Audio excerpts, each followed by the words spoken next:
ஒரு பொருள் நம்ம கையில் இருக்கப்போ அதோட அருமை தெரியாது, அது நம்மளை விட்டு போனால் தான் அருமை தெரியும்னு சொல்லுவாங்க இல்லையா? அது பொருளுக்கு மட்டும் இல்லை, நம்மளோட வாழ்க்கைக்கும் சரி, மனுஷங்களாக இருந்தாலும், காசாக இருந்தாலும், பணமாக இருந்தாலும், இல்லை ஃப்ரெண்ட்ஸாக இருந்தாலும், யாராக இருந்தாலுமே அது நம்ம கூட இருக்கப்போ அதோட அருமை பெருமைலாம் தெரிஞ்சு நல்லா சந்தோஷமாக வாழணும். ஏன்னா நம்மளுக்கு அடுத்த நொடி கூட நம்மளுக்கு நிரந்தரம் கிடையாது. அதனால் இருக்கிற லைஃப்பை சந்தோஷமாக ஹாப்பியாக வாழுங்க. ஸோ இன்றைக்கி என்ன பிரேக்ஃபாஸ்ட், ஸ்நாக்ஸ் பாக்ஸ், லஞ்ச் பாக்ஸ்னு பார்த்துடலாம்.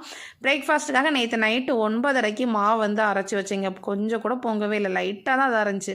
சரி ஓகே, தோசை சுட்டுடலான்னு சொல்லிட்டு மார்னிங் பிரேக்ஃபாஸ்ட்டுக்கு எல்லாருக்குமே மில்லட்ஸ், அதாவது கம்பு ராகி மட்டும்தான் இருந்தது, அதெல்லாம் போட்டு தோசை மாவு அரைச்சி வச்சுருந்தேன். ஸோ தோசை சுட்டு கொடுத்தாச்சு. இது கூடவே வந்து இன்றைக்கி டியூஸ்டே, சரி சாம்பார் வைக்கலான்னு சொல்லிட்டு எல்லா காய்கறியும் இருந்தது, மாங்காய், முருங்கைக்காய், இந்த மாதிரி எல்லா காய்கறி, பீன்ஸ், அவரைக்கான்னு எல்லா காய்கறியும் போட்டு சாம்பார் வச்சுருந்தேன். ஸோ மார்னிங் பிரேக்ஃபாஸ்ட்டுக்கு இந்த தோசையும் சாம்பார் வச்சு கொடுத்தாச்சு.